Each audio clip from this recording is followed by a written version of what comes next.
Kunnickal opticals, Eramallur.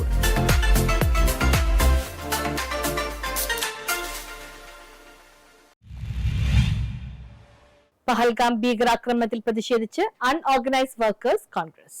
Fort Kochi unorganised auto തൊഴിലാളി കോൺഗ്രസിന്റെ നേതൃത്വത്തിൽ പഹൽഗാം ഭീകരാക്രമണത്തിൽ ജീവൻ നഷ്ടപ്പെട്ടവരെ അനുസ്മരിച്ചു. ഓട്ടോ തൊഴിലാളികൾ കറുത്ത ബാഡ്ജ് അണിഞ്ഞാണ് പ്രതിഷേധത്തിൽ പങ്കെടുത്തത്.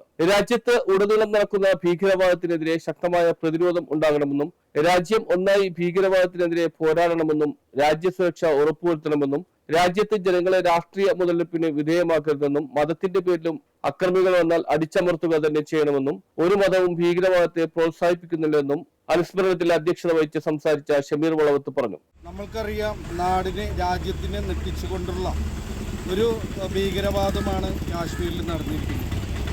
ആ ഭീകരവാദത്തിന് യാതൊരു കാരണവശാലും ന്യായീകരിക്കുന്ന ഒരാൾക്കും ഇന്ത്യയിൽ സ്ഥാനമില്ല എന്ന് തന്നെ ഉറക്കെ പറഞ്ഞുകൊണ്ട് തന്നെ ഇതുപോലുള്ള ഭീകരന്മാരെ ഇന്ത്യൻ മണ്ണിൽ നിന്ന് തന്നെ അടിച്ചോടിക്കേണ്ടത് രാജ്യത്തിൻ്റെ ആവശ്യമാണ്. രാജ്യത്തിൻ്റെ ഉള്ളിൽ തന്നെ മത വിഭാഗീയത വരുത്തിക്കൊണ്ട് മതത്തെ തമ്മിലടിപ്പിച്ചുകൊണ്ട് മനുഷ്യനെ വിലയില്ലാത്ത സാഹചര്യത്തിൽ ക്രൂരമായി കൊല ചെയ്യുന്ന രീതിയിൽ ഒരേ മതത്തിൻ്റെ പേരിലും ഭീകരവാദങ്ങൾ നടത്തുന്ന കുറേയേറെ ആളുകൾ, അതൊന്നും ഒരു അനുസ്മരണ യോഗം ഓട്ടോ തൊഴിലാളി യൂണിയൻ ജില്ലാ പ്രസിഡന്റ് റഷീദ് താലത്ത് ഉദ്ഘാടനം ചെയ്തു.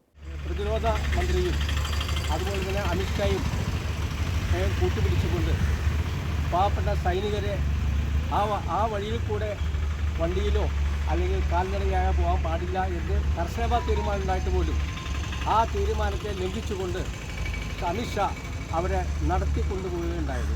40 ജവാന്മാരെ അവിടെ വെച്ച് കുറേ ചെന്നപ്പോൾ ഭീകരെന്ന് പറയുന്ന അമിത്ഷായുടെ ആളുകൾ തന്നെ അവരെ വെടിവെച്ചുകൊണ്ടു.